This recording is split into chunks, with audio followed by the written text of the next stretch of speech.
I made this loop on the song You that we were just listening to. And we are going to play to it. It's going to be fun. I don't know the melody yet, so let's just have fun with it, okay? I'm starting on A. Play that. Oh, beep. Boat in the elbow. Oh, beep.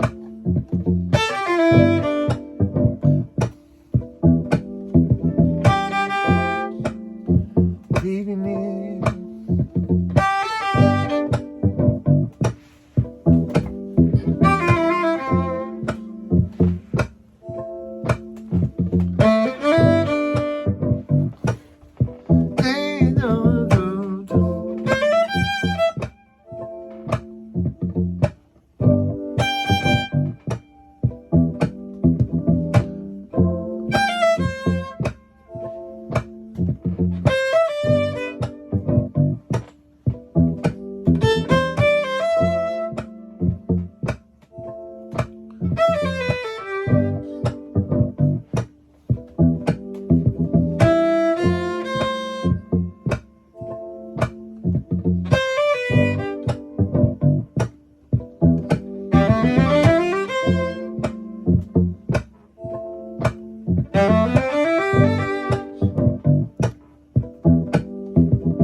You having fun?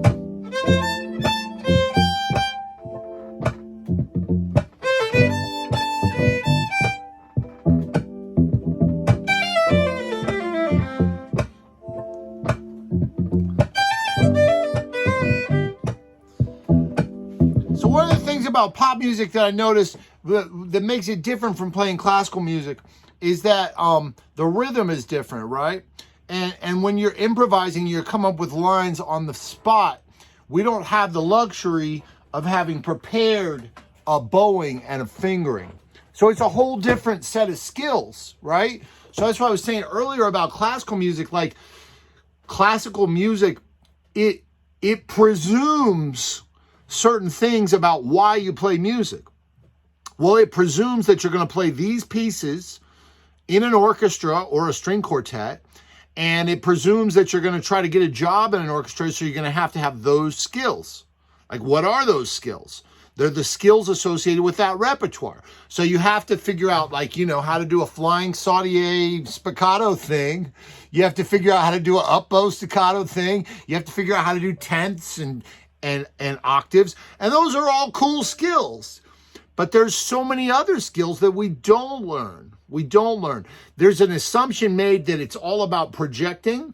And if you watch Two-Set Violin, which, by the way, I love Two-Set Violin, but one of the things that they say in their when they criticize an electric violin playing, they say, well, electric violin playing isn't the same as acoustic violin playing. Why? Because the need to project isn't as prevalent, right? Which is something, and they're right about that. It's very apt. But here's the thing, when we learn to play classical music, there's an assumption that someday we're going to be on a concert stage and we have to fill that hall with an acoustic violin. But there's so many other settings in which we could play music, like in a chamber. Chamber music is like a small room, right? So when you play in a small room, you don't have to project. It's a different situation.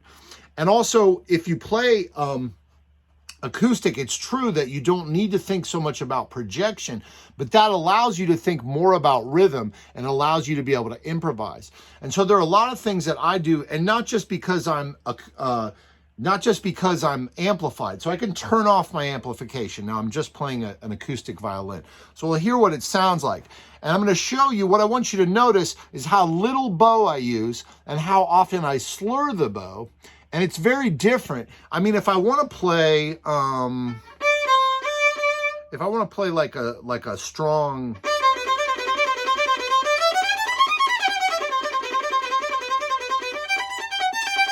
if I want to play with this kind, now I haven't worked on that in a while. I have to work on that sautier. But let's say that we take something like a Tchaikovsky.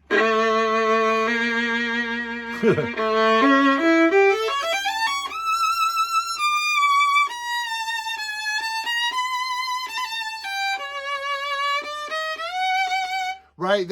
So I haven't played that one in a while either. But it's like the way we play that opening to that Tchaikovsky concerto. We've practiced every bowing, the bow distribution, and we're using lots of bow and lots of vibrato and shifting on certain strings to optimize the tone color of those strings because that's important for that piece, and especially with the idea of projecting. But in this context, I would argue that we can do a lot more by focusing on the rhythm. So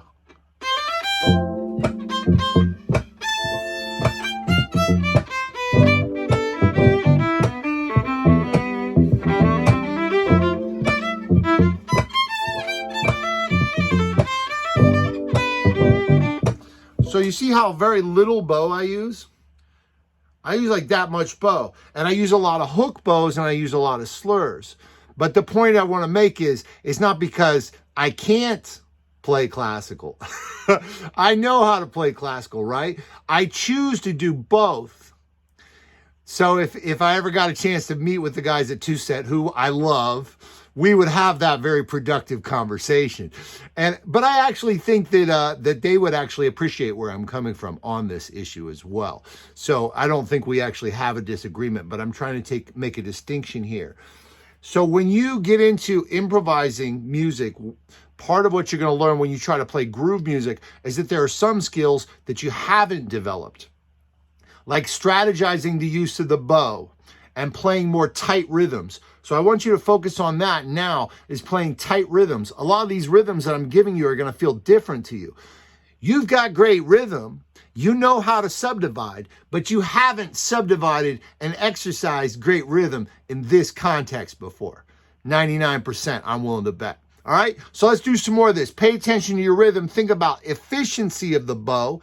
Think about hooking and slurring the bow. You with me? All right, here we go.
So there's two chords. We're going to get into blending a little bit of the scale and the chord thing. We've talked about both of them this week. We talked about the pentatonic scale, the major scale, and situations where you can use one scale, but we've also talked about situations where you're trying to learn the chord notes. This one, you can kind of use a little of all three of those: pentatonics, major, and chord tones. So the trick here is we've got an F chord going to a G chord. So, and it's all in the C major scale, but if you don't use the right notes from the scale, it's not always going to sound as good. So what you'll notice is that I'm always finding these notes that are in the triads mostly. So like an F triad, and then G, right?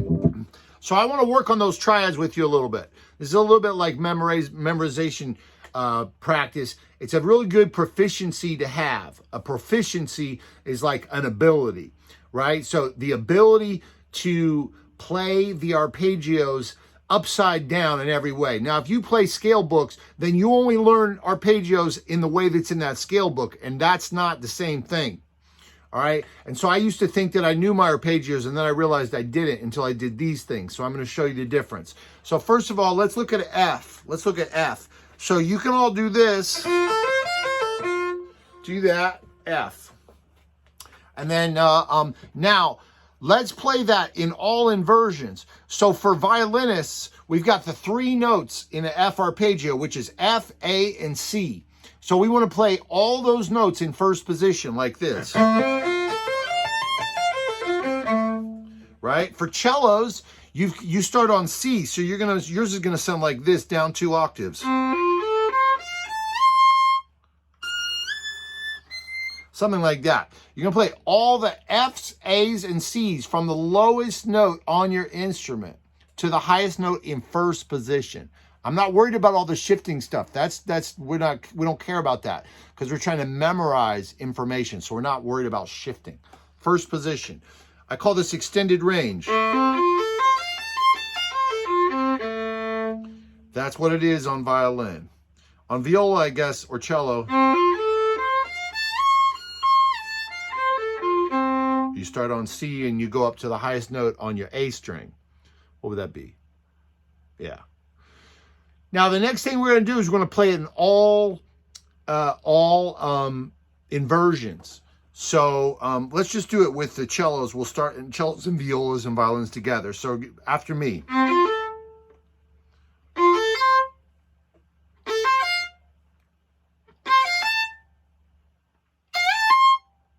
Down.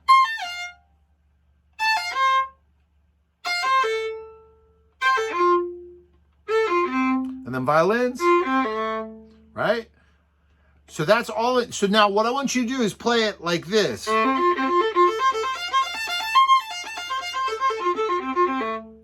Do it like that. Every inversion of an F major triad. Start from A, start from C, start from F. Start from A, start from C, start from F. Start from A, start from C, start from F. F major triad. Now there's another step of this, but we're not going to go through it today, but I'm just going to show you. What I would do is I would play like this as double stops. That's all the fourths and the thirds. That's very difficult on the cello. But what's easier for the cello and something that all the violins need to do anyway is the sixths and fifths. So that's like this.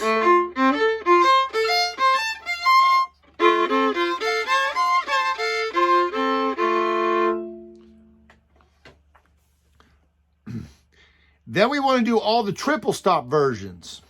So this is nearly impossible on the cello, but basically it's like this. As triple stops. It's very gnarly on the violin, but it's basically impossible on the cello. But any of us can do the triple stops with sixths and fifths, which is going to be like this. So I'm going to teach that to you really quick. So we'll start on A. Cellos, you won't be able to do this one unless you start from your A string. So it's going to be A, F, C. Okay, then play that. A, F, C. cellos start on open C, violins start on C, everybody start on C. Now we're going to do C, A, F. Now we start on F, F, C, A. F, C, A. Then we go, then keep going. A, F, C. Then C, A, F. I call those the spread position arpeggios. Spread position, sixths and fifths. Versus what was the other one? Close position, which was the fourths and thirds, which is like this. Right? So that's how I learned every single major and minor arpeggio. I'm able to do that for every single major and minor arpeggio. So I'm going to review it for you again. So first of all, F major is like this. This is what you all know. That's what you know. Then we want to do this. All notes in first position in that arpeggio. Then we want to do all inversions.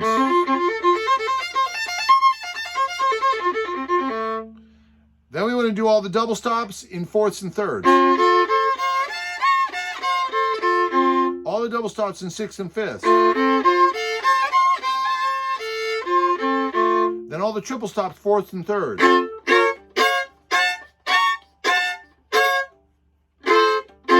Then all the triple stops in sixths and fifths.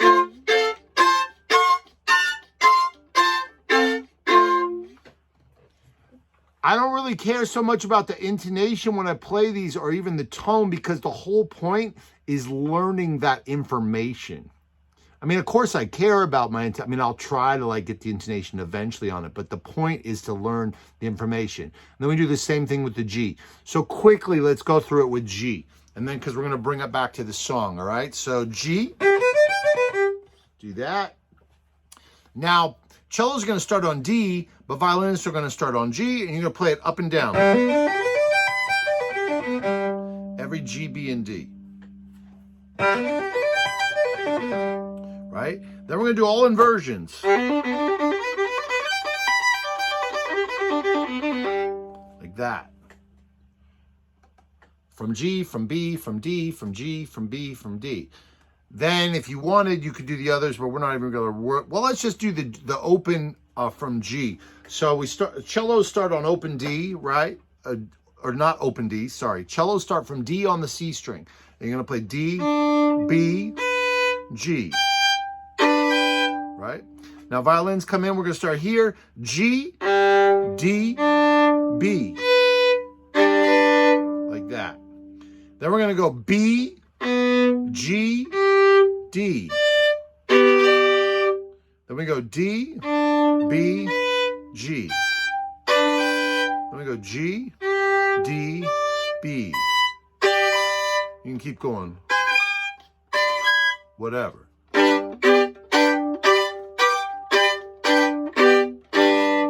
Now, you've all played all those shapes. Again, you've played all those shapes because you've seen them in your repertoire. But there's a difference between playing it and knowing it, right? Knowing the chord. And that's the shift I'm trying to give you to. And you should not expect that you should already know this. Most of you, probably all of you, have never done any of this before.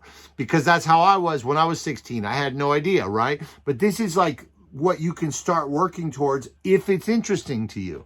And if you want to actually know the chords, you can learn the chords like that. But what eventually you can do then is you can voice lead it.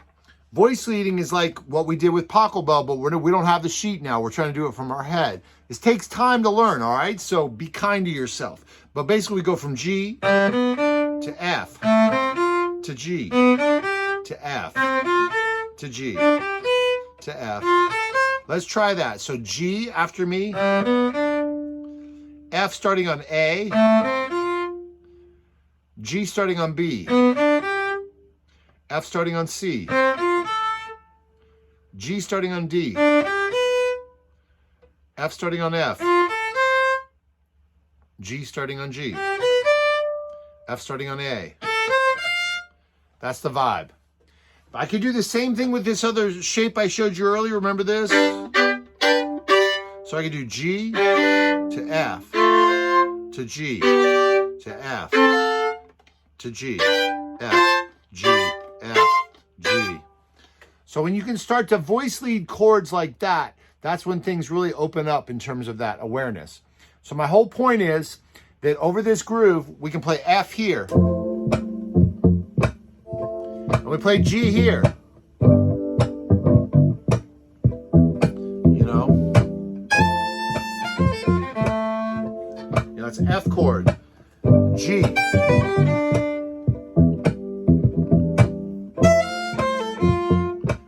F chord. Here's a G chord. So how do we imply the chord? How do we imply the chord? We imply the chord by landing on one of the chord tones on a strong beat. So that's so as long, even if I have, like, if I just land, if I know that this is in the chord, then I can just play like a run. Right? You can try that if you want. And then what's the scale that I use for the run? Well, it's either C major or C major pentatonic. C major pentatonic is the same as A minor pentatonic. We learned minor pentatonic shapes. So if you want, you can think about the minor pentatonic shape. Let me explain the pentatonic scale again briefly in another way. On the piano, if you play all black keys, that is the pentatonic scale. It's the E flat minor pentatonic scale, or it's the G flat or F sharp major pentatonic scale. Black keys on the piano. Black keys on a piano are the E flat minor pentatonic, also known as the F sharp major pentatonic. So that's a way that you can always figure out what is the relationship if you want to. So like C major pentatonic is the same as A minor. So let's try a little let's do a little pentatonic again. And what you're going to notice is that some of these notes, they don't sound good on the chord that we land on because they're not a chord tone. Some do, some don't. It's different in different situations. All right, pentatonic starting on G. A.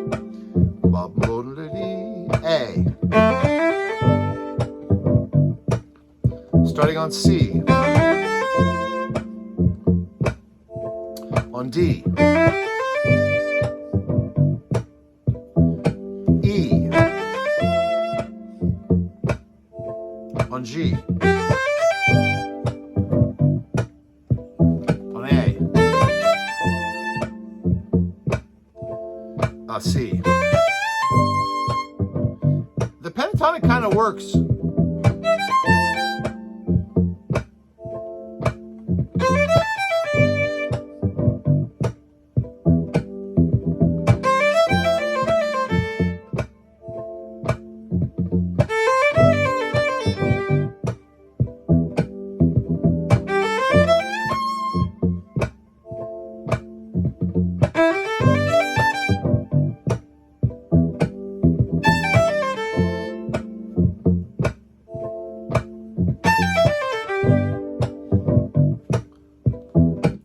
One thing you also notice is about the syncopation of these rhythms, right? So a lot of times we don't play straight like digga digga digga digga, like what did I play earlier, you know?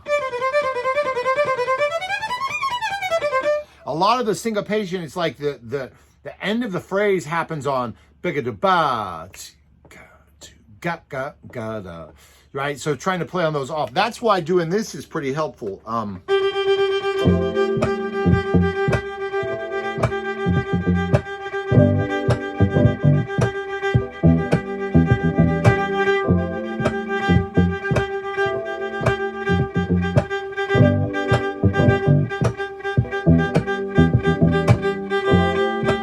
Right, so let's try that. So we're gonna do just the up bow, just the up bows, okay? I mean, so it's going down, up, down, up, down, up, down, up, but we're accenting the up. So see how I do it. See here.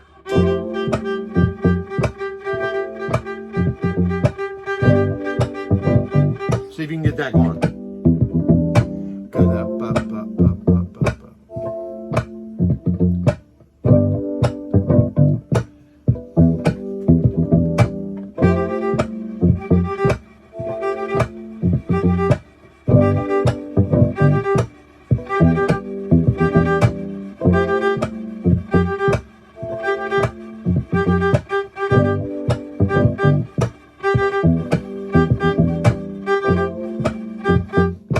get that one. You can hear it in the bass line. Listen to the bass line.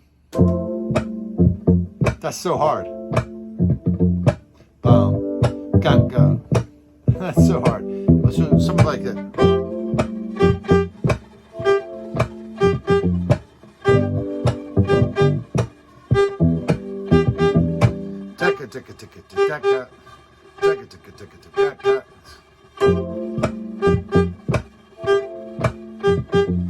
Down, up, up, down, up, up.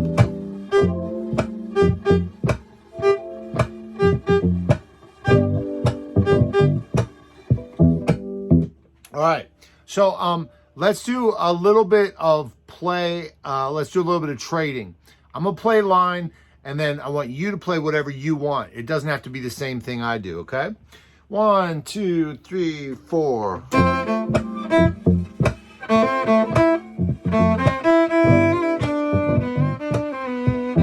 You got it.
All right, do what you want. You got 1 minute.